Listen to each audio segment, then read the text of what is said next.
Om Shanti. Good morning. 1 अप्रैल 2024 की मुरली। मीठे प्यारे बाबा हम बच्चों से कह रहे हैं, मीठे बच्चे, तुम्हारा यह जीवन देवताओं से भी उत्तम है, क्योंकि तुम अभी रचयिता और रचना को यथार्थ जानकर आस्तिक बने हो। प्रश्न है, संगम युगी ईश्वरीय परिवार की विशेषता क्या है जो सारे कल्प में नहीं होगी? उत्तर है, इसी समय स्वयं ईश्वर बाप बनकर तुम बच्चों को संभालते हैं, टीचर बनकर पढ़ाते हैं और सद्गुरु बनकर तुम्हें गुलगुल फूल बनाकर साथ ले जाते हैं। सतयुग में दैवी परिवार होगा, लेकिन ऐसा ईश्वरीय परिवार नहीं हो सकता। तुम बच्चे अभी बेहद के सन्यासी भी हो, राजयोगी भी हो, राजाई के लिए पढ़ रहे हो। ओम शांति। यह स्कूल व पाठशाला है। किसकी पाठशाला है? आत्माओं की पाठशाला। यह तो जरूर है, आत्मा शरीर बिगर कुछ सुन नहीं सकती। जब कहा जाता है आत्माओं की पाठशाला, तो समझना चाहिए आत्मा शरीर बिगर तो समझ नहीं सकती। फिर कहना पड़ता है जीवात्मा। अभी जीव आत्माओं की पाठशाला तो सभी है, इसलिए कहा जाता है यह है आत्माओं की पाठशाला और परम पिता परमात्मा आकर पढ़ाते हैं। वह है जिस्मानी पढ़ाई, यह है रूहानी पढ़ाई जो बेहद का बाप पढ़ाते हैं। तो यह हो गई गॉड फादर की यूनिवर्सिटी। भगवान वाच्य है ना। यह भक्ति मार्ग नहीं है, यह पढ़ाई है। स्कूल में पढ़ाई होती है, भक्ति मंदिर ठिकानों आदि में होती है। इसमें कौन पढ़ाते हैं? भगवान वाच। और कोई भी पाठशाला में भगवान वाच होता ही नहीं है। सिर्फ यह एक ही जगह है जहाँ भगवान वाच है। ऊंचे ते ऊंचे भगवान को ही ज्ञान सागर कहा जाता है। वही ज्ञान दे सकते हैं, बाकी सब है भक्ति। भक्ति के लिए बाप ने समझाया है कि उससे कोई सद्गति नहीं होती। सर्व का सद्गति दाता एक परमात्मा है। वह आकर राजयोग सिखलाते हैं। आत्मा सुनती है शरीर द्वारा, और कोई नॉलेज आदि में भगवानुवाच है ही नहीं। भारत ही है जहाँ शिव जयंती भी मनाई जाती है। भगवान तो निराकार है, फिर शिव जयंती कैसे मनाते हैं? जयंती तो तब होती है जब शरीर में प्रवेश करते हैं। बाप कहते हैं, मैं तो कभी गर्भ में प्रवेश नहीं करता हूँ, तुम सब गर्भ में प्रवेश करते हो। 84 जन्म लेते हो। सबसे जास्ती जन्म यह लक्ष्मी नारायण लेते हैं। 84 जन्म लेकर फिर सांवरा गावड़े का छोरा बनते हैं। लक्ष्मी नारायण कहो या राधे कृष्ण कहो, राधे कृष्ण है बचपन के। वह जब जन्म लेते हैं तो स्वर्ग में लेते हैं, जिसको वैकुंठ भी कहा जाता है। पहला नंबर जन्म इनका है, तो 84 जन्म भी यह लेते हैं। श्याम और सुंदर, सुंदर सो फिर श्याम। श्री कृष्ण सबको प्यारा लगता है। श्री कृष्ण का जन्म तो होता ही है नई दुनिया में, फिर पुनर्जन्म लेते लेते आकर पुरानी दुनिया में पहुंचते हैं तो श्याम बन जाते हैं। यह खेल ही ऐसा है। भारत पहले सतो प्रधान सुंदर था, अब काला हो गया है। बाप कहते हैं, इतनी सब आत्माएं मेरे बच्चे हैं। अभी सब काम चिता पर बैठकर जल कर काले हो गए हैं। मैं आकर सबको वापस ले जाता हूँ। यह सृष्टि का चक्र ही ऐसा है। फूलों का बगीचा व फिर कांटों का जंगल बन जाता है। बाप समझाते हैं, तुम बच्चे कितने सुंदर विश्व के मालिक थे, अब फिर बन रहे हो। यह लक्ष्मी नारायण विश्व के मालिक थे। यह 84 जन्म भोग फिर ऐसे बन रहे हैं, अर्थात उन्हों की आत्मा अब पढ़ रही है। तुम जानते हो, सतयुग में अपार सुख है, जो कभी बाप को याद करने की दरकार भी नहीं रहती है। गायन है, दुख में सिमरन सब करे, सुख में करे न कोई। जो सुख में सिमरन करे तो दुख काहे को होए। किसका सिमरन? बाप का। इतने सबका सिमरन नहीं करना है। भक्ति में कितना सिमरन करते हैं, जानते कुछ भी नहीं। श्री कृष्ण कब आया, वह कौन है, कुछ भी जानते नहीं। श्री कृष्ण और श्री नारायण के भेद को भी नहीं जानते हैं। शिव बाबा है ऊंच ते ऊंच, फिर उनके नीचे ब्रह्मा विष्णु शंकर, उनको फिर देवता कहा जाता है। लोग तो सभी को भगवान कहते हैं, सर्वव्यापी कह देते हैं। बाप कहते हैं सर्वव्यापी तो माया 5 विकार है, जो एक एक के अंदर है। सतयुग में कोई विकार होता नहीं। मुक्ति धाम में भी आत्माएं पवित्र रहती है, अपवित्रता की कोई बात नहीं। तो यह रचयिता बाप ही आकर अपना परिचय देते हैं, आदि मध्य अंत का राज समझाते हैं, जिससे तुम आस्तिक बनते हो। तुम एक ही बार आस्तिक बनते हो। तुम्हारा यह जीवन देवताओं से भी उत्तम है। गाया भी जाता है, मनुष्य जीवन दुर्लभ है, और जब पुरुषोत्तम संगम युग होता है तो हीरे जैसा जीवन बनता है। लक्ष्मी नारायण को हीरे जैसा नहीं कहेंगे। तुम्हारा हीरे जैसा जन्म है। तुम हो ईश्वरीय संतान या है दैवी संतान। यहाँ तुम कहते हो हम ईश्वरीय संतान हैं। ईश्वर हमारा बाप है, वह हमको पढ़ाते हैं, क्योंकि ज्ञान का सागर है ना, राजयोग सिखलाते हैं। यह ज्ञान एक ही बार पुरुषोत्तम संगम युग पर मिलता है। यह है उत्तम ते उत्तम पुरुष बनने का युग, जिसको दुनिया नहीं जानती। सब कुंभकर्ण की अज्ञान नींद में सोए पड़े हैं। सबका विनाश सामने खड़ा है। इसलिए अब कोई से भी बच्चों को संबंध नहीं रखना है। कहते हैं अंत काल जो स्त्री सिमरे। अंत समय में शिव बाबा को सिमरेंगे तो नारायण योनि में आएंगे। यह सीढ़ी बहुत अच्छी है। लिखा हुआ है, हम सो देवता फिर सो क्षत्रिय आदि। इस समय है रावण राज्य, जबकि अपने आदि सनातन देवी देवता धर्म को भूल और धर्मों में फंस पड़े हैं। यह सारी दुनिया लंका है, बाकी सोने की लंका कोई थी नहीं। बाप कहते हैं तुमने अपने से भी जास्ती मेरी ग्लानि की है। अपने लिए 84 लाख और मुझे कण कण में कह दिया है।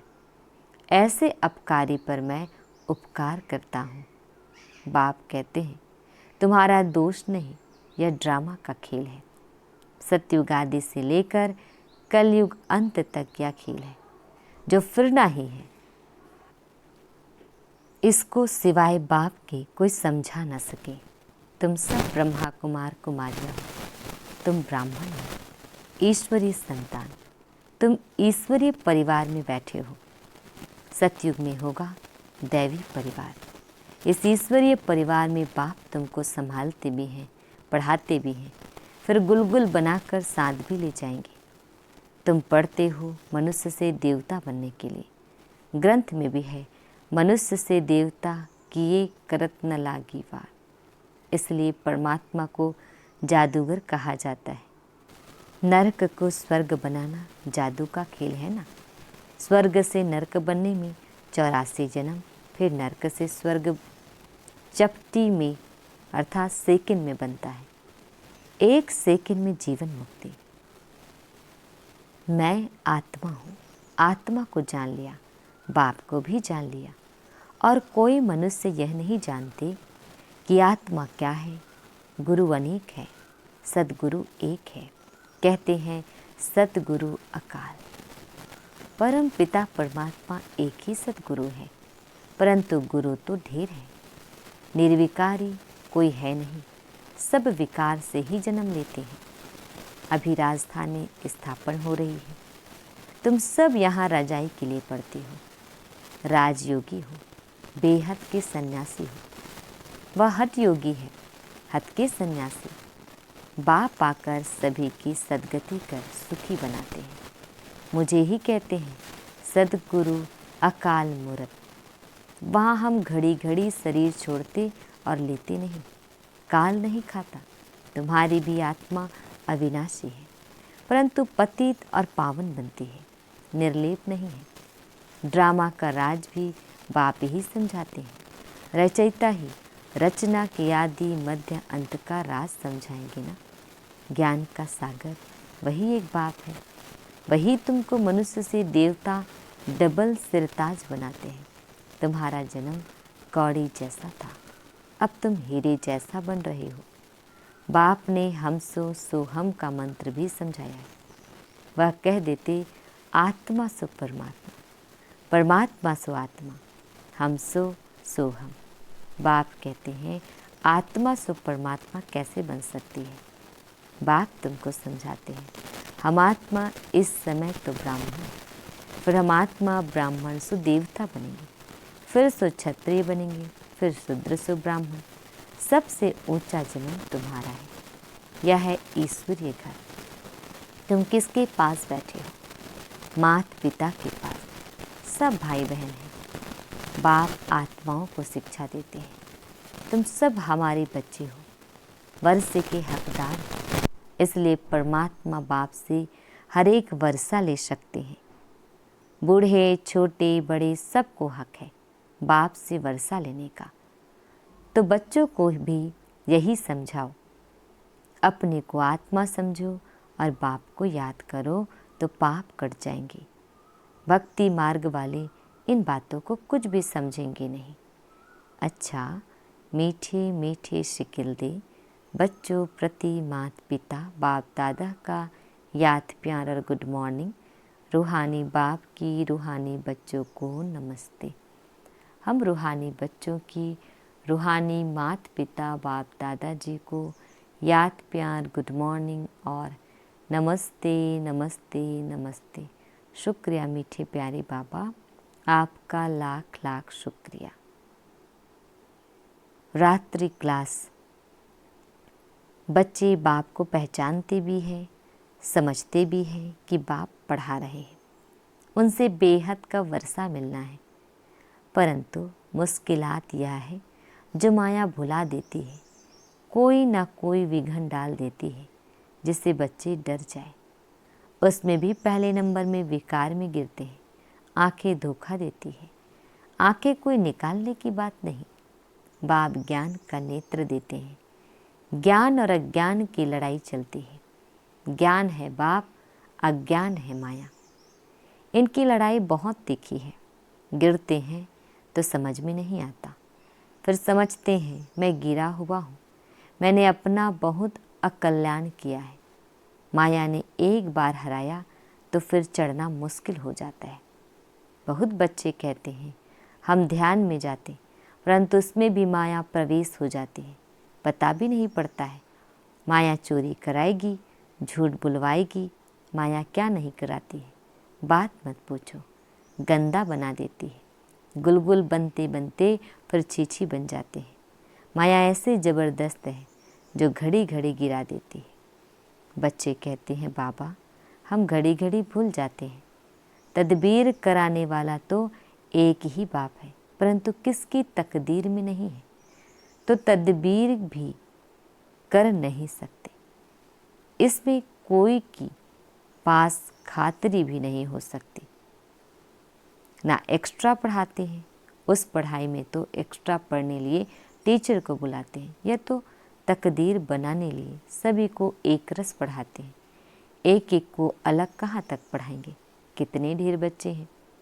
उस पढ़ाई में कोई बड़े आदमी के बच्चे होते हैं, अधिक खर्च कर सकते हैं, तो उनको एक्स्ट्रा भी पढ़ाते हैं। टीचर जानते हैं कि यह डल है, इसलिए पढ़ाकर उनको स्कॉलरशिप लायक बनाते हैं। यह बाप ऐसे नहीं करते। यह तो सभी को एक रस पढ़ाते हैं। वह हुआ टीचर का एक्स्ट्रा पुरुषार्थ कराना। यह तो एक्स्ट्रा पुरुषार्थ किसको अलग कराते नहीं है।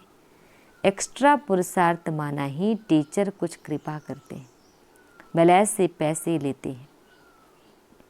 खास टाइम दे पढ़ाते हैं जिससे वह जास्ती पढ़कर होशियार होते हैं। यहाँ तो जास्ती कुछ पढ़ने की बात ही नहीं, इनकी तो बात ही एक है। एक ही महामंत्र देते हैं, मन मना भाव का। याद से क्या होता है, या तो तुम बच्चे समझते हो। बाप ही पतित पावन है, जानते हो। उनको याद करने से ही हम पावन बनेंगे। अच्छा, गुड नाइट। गुड नाइट बाबा। आज हम बच्चों को धारण करना है।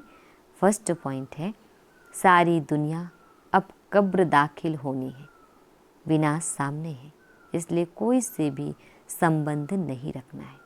अंत काल में एक बाप ही याद रहे। सेकंड पॉइंट, श्याम से सुंदर पतित से पावन बनने का यह पुरुषोत्तम संगम युग है। यही समय है उत्तम पुरुष बनने का। सदा इसी स्मृति में रह स्वयं को कौड़ी से हीरे जैसा बनाना है। वरदान, ज्ञान धन द्वारा प्रकृति के सब साधन प्राप्त करने वाले पद्मा पदम पति भव। डिटेल है, ज्ञान धन स्थूल धन की प्राप्ति स्वतः कराता है। जहाँ ज्ञान धन है वहाँ प्रकृति स्वतः दासी बन जाती है। ज्ञान धन से प्रकृति के सब साधन स्वतः प्राप्त हो जाते हैं। इसलिए ज्ञान धन सब धन का राजा है। जहाँ राजा है वहाँ सर्व पदार्थ स्वतः प्राप्त होते हैं। यह ज्ञान धन ही पद्मा पदम पति बनाने वाला है। परमार्थ और व्यवहार को स्वतः सिद्ध करता है। ज्ञान धन में इतनी शक्ति है जो अनेक जन्मों के लिए राजाओं का राजा बना देती है। स्लोगन, कल्प कल्प का विजयी हो। यह रूहानी नशा इमर्ज हो तो माया जीत बन जाएंगे।